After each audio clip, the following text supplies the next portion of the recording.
السلام علیکم۔ کیسے ہیں آپ سب؟ امید ہے آپ سب لوگ خیریت سے ہوں گے۔ تو آج ہم آب حیات کی ایپیسوڈ 66 سٹارٹ کریں گے۔ مجھے لگتا ہے یہ بچہ بھی مر جائے گا، اس نے عجیب بات کہی تھی۔ سالار نے اس کا ہاتھ پکڑنے کی کوشش کی۔ اس نے ہاتھ چھڑا لیا۔ تم کیوں اس طرح سوچ رہی ہو؟ اسے کچھ نہیں ہوگا۔ سالار پتہ نہیں کس کو تسلی دینا چاہتا تھا، لیکن اس وقت امامہ سے زیادہ اس کی حالت قابل رحم ہو رہی تھی۔ تم بس مجھے پاکستان بھیج دو۔ امامہ نے اس کی بات کے جواب میں کچھ نہیں کہا۔ اس نے ایک بار پھر وہی مطالبہ دہرایا تھا۔ میں تمہیں اسلام آباد نہیں بھیجواؤں گا، سالار نے دو ٹوک انداز میں کہا۔ مجھے وہاں جانا بھی نہیں، میں سیدہ اماں کے پاس رہ لوں گی۔ وہ اس کی بات پر حیران ہوا تھا۔ سیدہ اماں نہیں، تم ڈاکٹر صاحب کے پاس چلی جاؤ۔ اگر وہاں رہنے پر تیار ہو تو میں تمہیں بھیج دیتا ہوں، سالار نے کچھ سوچ کر کہا۔ ٹھیک ہے، مجھے انہی کے پاس بھیج دو۔ وہ تیار ہو گئی تھی۔ اگر تم وہاں جا کر خوش رہ سکتی ہو تو ٹھیک ہے، واپس کب آؤ گی؟ وہ خاموش رہی۔ واپس آ جانا۔ اس کی لمبی خاموشی کو سالار نے مختصر زبان دی تھی۔ مشورہ نہیں تھا، منت تھی، خواہش نہیں تھی، بے بسی تھی۔ امامہ نے اس کی بات خاموشی سے سن کر خاموشی سے ہی اس کا جواب دیا۔ وہ ایک ہفتہ بعد پاکستان واپس چلی آئی تھی اور جیسے کسی قید سے چھوٹ آئی تھی۔ وہ واپس نہ آنے کے لیے جا رہی تھی۔ سالار کو اس کا احساس اس کی ہر حرکت سے ہو رہا تھا، لیکن وہ پھر بھی اسے جانے دینا چاہتا تھا۔ اگر دوری سے وہ صحتیاب ہو سکتی تھی تو دور ہو جائے، لیکن وہ ٹھیک ہو جائے۔ 4 مہینے اور گزرتے تو اس کی اولاد دنیا میں آ جاتی، اور وہ اس کی بقا بھی چاہتا تھا اور ہمت بھی اپنی جانتا تھا، جو آہستہ آہستہ ختم ہو رہی تھی۔ وہ ڈپریشن امامہ کے وجود سے جیسے اس کے وجود میں منتقل ہونے لگا تھا۔ جس رات اس کی فلائٹ تھی، وہ ایک بار پھر دل گرفتہ ہو رہا تھا۔ اسے لگا اب وہ گھر ٹوٹنے والا تھا جسے اس نے بہت مشکل سے بنایا تھا۔ امامہ بھی خاموش تھی، لیکن پتہ نہیں کیوں سالار کو وہ پرسکون لگی۔ پرسکون، مطمئن، خوش۔ وہ اس کے چہرے کی کتاب پر اس دن یہ نہیں پڑھنا چاہتا تھا۔ مت جاؤ۔ وہ ٹیکسی کے آنے پر اس کا بیگ اٹھا کر لاؤنج میں لے آیا تھا۔ وہ اپنا ہینڈ کیری کھینچتے ہوئے اس کے پیچھے آئی تھی، اور وہ بھی دوسرے سامان کی طرح سالار کو تھمانے کی کوشش کی۔ جب سالار نے اس کا ہاتھ تھام لیا، اس نے خلاف توقع ہاتھ نہیں کھینچا تھا، بس ہاتھ اس کے ہاتھ میں رہنے دیا تھا۔ بہت دیر سالار اس کا ہاتھ یوں ہی پکڑے رہا تھا، پھر اس نے بہت دل گرفتگی سے اس کا ہاتھ چھوڑ دیا تھا۔ وہ لمس امامہ کے ساتھ آیا تھا۔ اس قید سے آزاد ہونے کے بعد بھی اسے بے قرار کرتا تھا۔ وہ کئی سال بعد ایک دفعہ پھر ڈاکٹر سعد علی کے گھر پناہ لینے آئی تھی، اور اس بار بھی پناہ مل گئی۔ ڈاکٹر صاحب اور اس کی بیوی اس کی ذہنی حالت سے واقف تھے، کیونکہ کچھ دنوں کے لیے امامہ نے یوں محسوس کیا تھا جیسے وہ کسی قید تنہائی سے نکل آئی تھی، مگر یہ کیفیت بھی وقتی تھی۔ سکون یہاں بھی نہیں تھا۔ سالار اسے روز فون کرتا تھا، کبھی وہ ریسیو کر لیتی اور کبھی نہیں، کبھی وہ اس سے لمبی بات کرتی، کبھی مختصر۔ پتہ نہیں کتنے دن تھے جو اس نے اسی طرح گزارے۔ نہر کے کنارے اونچے لمبے درخت ہوا سے ہلتے تو ان کے پتوں سے سورج کی کرنیں چھن چھن کر نہر کے پانی پر پڑتی۔ لہجہ بھر کے لیے اسے روشن کرتی غائب ہوتی۔ بس ایک لمحہ تھا جب اس نے سوچا کہ اسے اس پانی میں اترنا چاہیے۔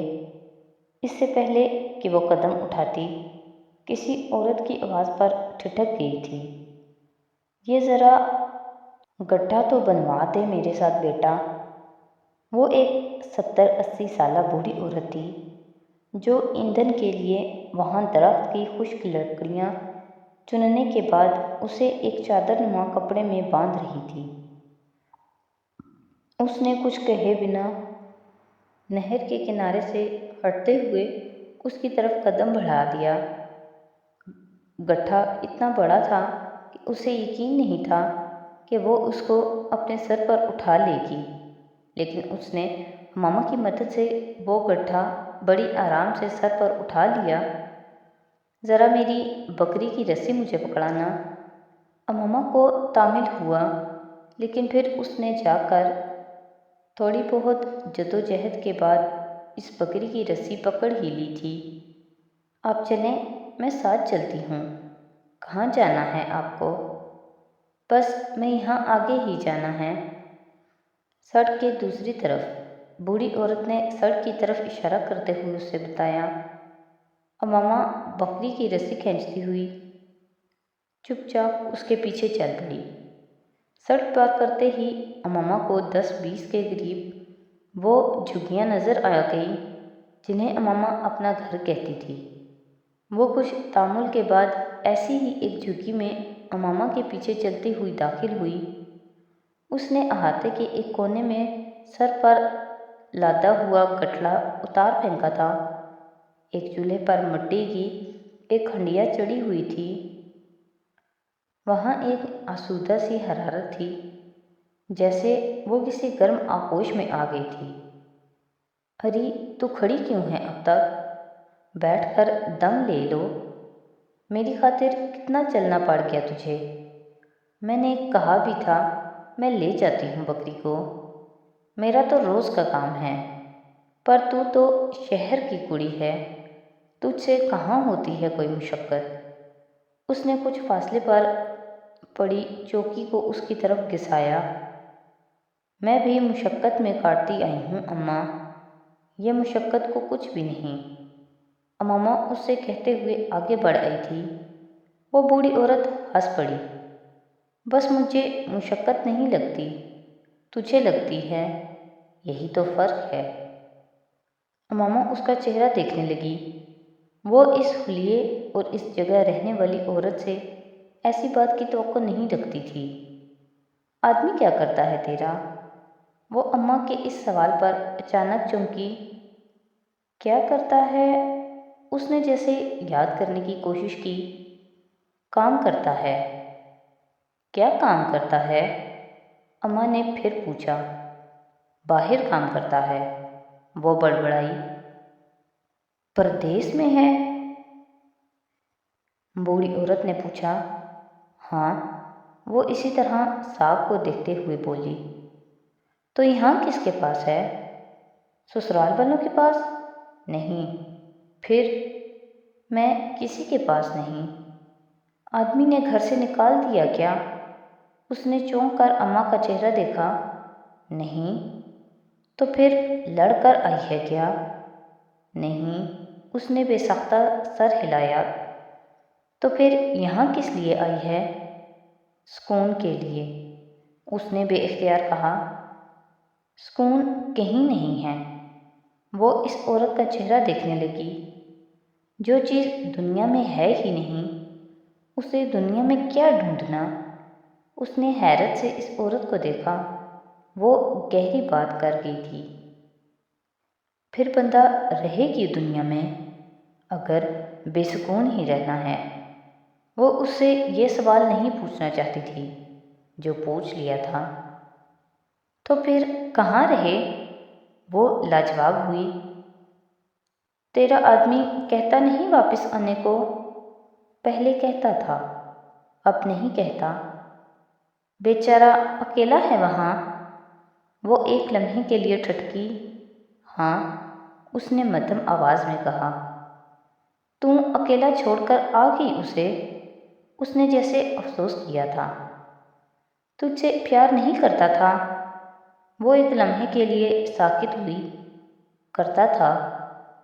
اس کی آواز بے حد مدھم تھی۔ خیال نہیں رکھتا تھا؟ رکھتا تھا۔ آواز اور بھی مدھم ہوتی گئی۔ روٹی کپڑا نہیں دیتا تھا؟ دیتا تھا۔ وہ اپنی آواز بامشکل سن پائی۔ تو نے پھر بھی چھوڑ دیا اسے؟ تو نے بھی اللہ سے بندے والا معاملہ کیا اس کے ساتھ، سب کچھ لے کر بھی دور ہو گئی اس سے؟ وہ بول نہ سکی۔ تجھے یہ ڈر بھی نہ لگا کہ دوسری عورت لے آئے گا وہ؟ نہیں، تجھے پیار نہیں ہے اس سے؟ کیا سوال آیا تھا؟ کبھی پیار کیا تھا؟ آنکھوں میں سیلاب آیا۔ کیا تھا۔ اس نے آنسوؤں کو بہنے دیا۔ پھر کیا ہوا؟ نہیں ملا۔ سر جھکائے اس نے آگ میں کچھ لکڑیاں ڈالیں۔ ملا نہیں یا اس نے چھوڑ دیا؟ اس کے منہ میں جیسے ہری مرچ آئی۔ اس نے چھوڑ دیا۔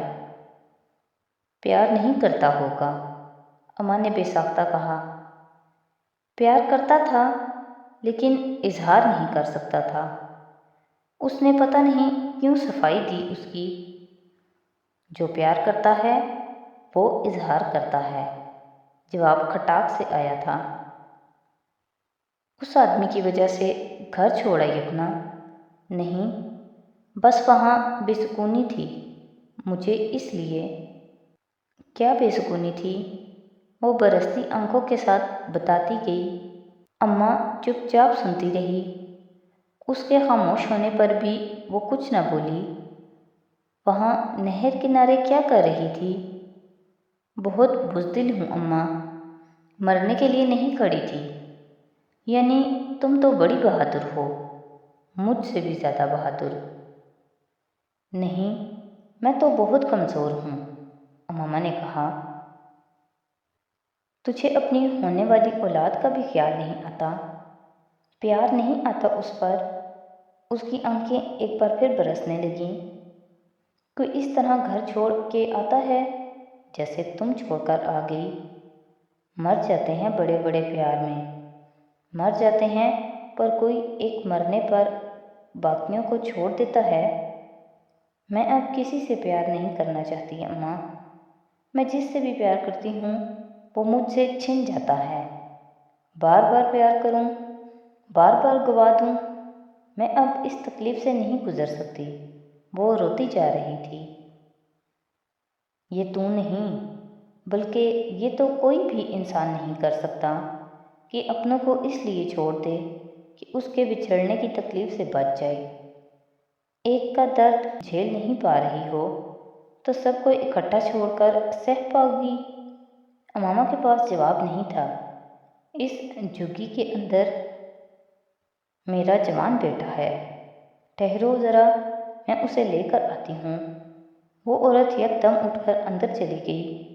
چند منٹ کے بعد وہ ایک ریڑھی نما ٹرالی کو دھکیلتی ہوئی باہر لائی، جس میں ایک دبلا پتلا مرد ایک بستر پر لیٹا ہوا کہکے لگا رہا تھا، جیسے وہ ماں کی توجہ ملنے پر خوش ہو۔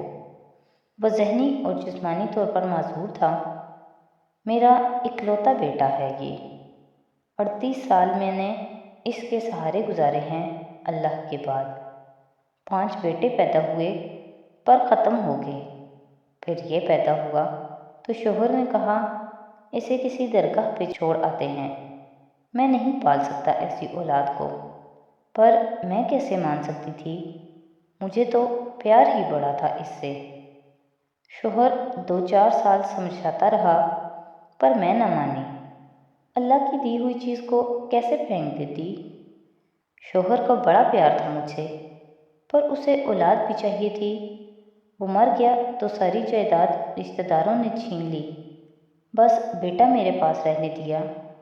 یہ ٹھیک ہوتا تو یہ بھی چھین لیتے۔ 38 سال سے اس کا اور میرا ساتھ ہے۔ اس کو شوہر کے کہنے پر درگاہ چھوڑ آتی تو میرا کیا ہوتا؟ کوئی بوجھ تھا جو امامہ کے کندھوں سے ہٹ رہا تھا۔ کوئی شہر تھا جو ٹوٹ رہا تھا۔ جو بھی چھوڑا اللہ نے دیا، اس پر صبر کر، اور خود کسی کو بچھوڑا نہ دے، اللہ پسند نہیں کرتا یہ۔ غم بہت بڑا تھا میرا اماں، اللہ نے تجھے غم دیا، تم نے اپنے آدمی کو، تو کون سا اپنا غم اپنے اندر رکھ کر بیٹھ گئی تھی۔ اسے سالار یاد آیا، اس کی آنکھیں دھندلائیں، اس کی محبت، اس کی عنایات یاد آئیں، اور اس اولاد کا خیال آیا جسے اس نے بڑی دعاؤں میں مانگا تھا، اور جب دعا پوری ہوئی تو وہ کسی چیز کی قدر نہیں کر رہی تھی۔ وہ جانے سے پہلے ایک بار پھر اس بوڑھی عورت سے ملنے آئی تھی، اس کے لیے کچھ چیزیں لے کر۔ اسے بے حد کوشش کے باوجود نہ وہ جھگی ملی، نہ وہ عورت۔ جبرائیل سکندر اپنی پیدائش سے بھی پہلے اپنی ماں کے بہت سارے رازوں کا امین تھا۔ تو آج کی ایپیسوڈ یہیں پہ ختم کرتے ہیں، نیکسٹ ایپیسوڈ کے ساتھ کل پھر حاضر ہوں گے۔ تو اگر آپ کو میری ویڈیوز اچھی لگ رہی ہیں تو پلیز میری ویڈیوز کو لائک کریں، میرے چینل کو سبسکرائب کریں، اور اپنے فیملی اور فرینڈ کے ساتھ شیئر کریں۔ بہت شکریہ۔